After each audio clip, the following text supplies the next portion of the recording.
নমস্কাৰ বন্ধু বান্ধৱীসকল, আজি আপোনালোকলৈ লৈ আহিছোঁ ষ্ট্ৰবেৰী খেতি দেখাবলৈ। আহকচোন আমি ষ্ট্ৰবেৰী খেতি কেনেদৰে কৰে চাই লওঁ। ইয়াত দেখিছে ফুল, ইয়াত ফল লাগি আছে। ফলে ফুলে জাতিষ্কাৰ হৈ আছে খেতিডৰা একেবাৰে। চাওকচোন। আৰু ইয়াত যে দেখিছে আপোনালোকে এনে সাধাৰণ কিবা প্লাষ্টিক বা এনেকুৱা সেই বুলি নাভাবিব। এয়া তেখেতসকলে মালচিং পদ্ধতিত এই ষ্ট্ৰবেৰী খেতিটো কৰিছে। আপোনালোকে পৰম্পৰা পদ্ধতিত আগতে দেখিছে যে নাৰ পাৰি দিছিল বা খেৰ পাৰি দিছিল। তাৰ পৰিৱৰ্তে আজিকালি এনেকৈ মালচিং প্ৰয়োগ কৰি খেতিডৰা কৰিব পাৰে আৰু ইয়াৰ পৰা বিভিন্ন সুফল পায় খেতিয়ক বন্ধুসকলে। আৰু এয়া দেখিছে কেনেদৰে লাগি আছে ষ্ট্ৰবেৰী খেতি। আগত আমি ক'ৰবাত টিভিত দেখিছিলোঁ, কাৰোবাৰ মুখত শুনিছিলোঁ বা বাতৰি কাকতত পঢ়িব পাৰিছিলোঁ যে কোনোবাই এনেকৈ খেতি কৰিছে। কিন্তু আজি আমি নিজে পথাৰত গৈ নিজে চাই, নিজে ছিঙি, নিজে খাব পাৰিছোঁ ষ্ট্ৰবেৰী খেতি।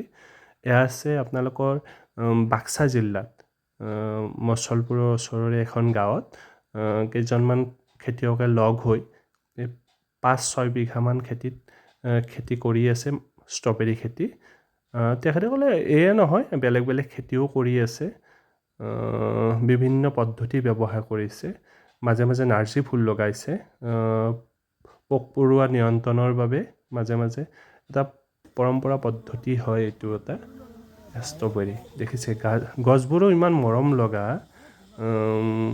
সঁচাকৈ যেনেকৈ দেখিবলৈ ধুনীয়া, ষ্ট্ৰবেৰীকেইটাও দেখিবলৈ ইমান ধুনীয়া।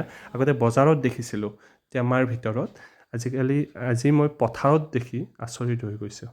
দেখিছে ইমান মৰম লগায় আৰু এইটো ৰঙা যেতিয়া হৈ পৰিব ইমান এটা মৰম লগা হয়। আৰু ফুলবোৰো বহুত ধুনীয়া, ফলটোৰ দৰে ফুলটো ইমান ধুনীয়া আপুনি দেখিলেই ক'ব। এয়া তথাপিও আপোনালোকে যিসকলে যাব পৰা নাই, ওচৰৰ পৰা চাব পৰা নাই, ভিডিঅ'টোৰ জৰিয়তে মই দেখাব বিচাৰিছোঁ কেনেকুৱা পায়। মন্তব্যৰ জৰিয়তে জনাবচোন এনেকুৱা খেতিডৰা কোনোবাই কৰিছে নেকি, বা কোনোবাই যদি আগ্ৰহীও শিকিবই বিচাৰে তেখেতসকলৰ লগত লগ লগাই আপোনালোকৰ লগত যোগাযোগ কৰি দিবলৈ ব্যৱস্থা কৰি দিব পাৰিম যদি ইচ্ছা কৰে আপোনালোকেও। ইয়াত দেখিছে ইমান মাটিত কৰিছে। ইয়াত দেখিছে এই ষ্ট্ৰবেৰীটোক ছিঙিম, খাম, কি কৰিম ভাবি পোৱা নাই। একেবাৰে সুন্দৰ এটা মনোমোহা দৃশ্য। খেতিডৰা চোৱাৰ লগতে আমি কিছুমান ষ্ট্ৰবেৰী পকাবোৰ ছিঙিলোঁৱে। দেখিছে আমি ধুনীয়াকৈ ছিঙিলোঁ আৰু এইবোৰ টেষ্টো কৰিলোঁ। কিছুমান এনে টেষ্ট কৰি চালোঁ, নিমখ জলকীয়া সানি টেষ্ট কৰি চালোঁ। আপোনালোকো কোনে কোনে কেনেকৈ খাই পাইছে জনাবচোন।